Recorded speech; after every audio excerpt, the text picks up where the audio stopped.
আসসালামু আলাইকুম। শামসুন নাহার ও মনোয়ারা নুরানি হাফিজিয়া মাদ্রাসা, কান্দি নিচপাড়া, রংপুর, পীরগাছা। এখানে বাংলা ক্লাস চলতেছে ছাত্রদের।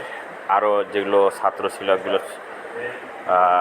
পাশের রুমে অন্য ক্লাস চলতেছে। আপনারা দেখুন, যে যেখান থেকেই দেখতেছেন ইনশাআল্লাহ আপনাদের মতামত অবশ্যই জানাবেন। আলহামদুলিল্লাহ, শামসুন নাহার ও মনোয়ারা নুরানি হাফিজিয়া মাদ্রাসার তাফসিরুল কোরআন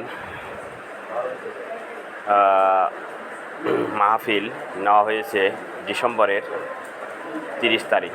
প্রধান বক্তা হিসাবে বক্তব্য রাখবেন হজরত মাওলানা মুশাহিদ আহমেদ উজিরপুরি। আপনারা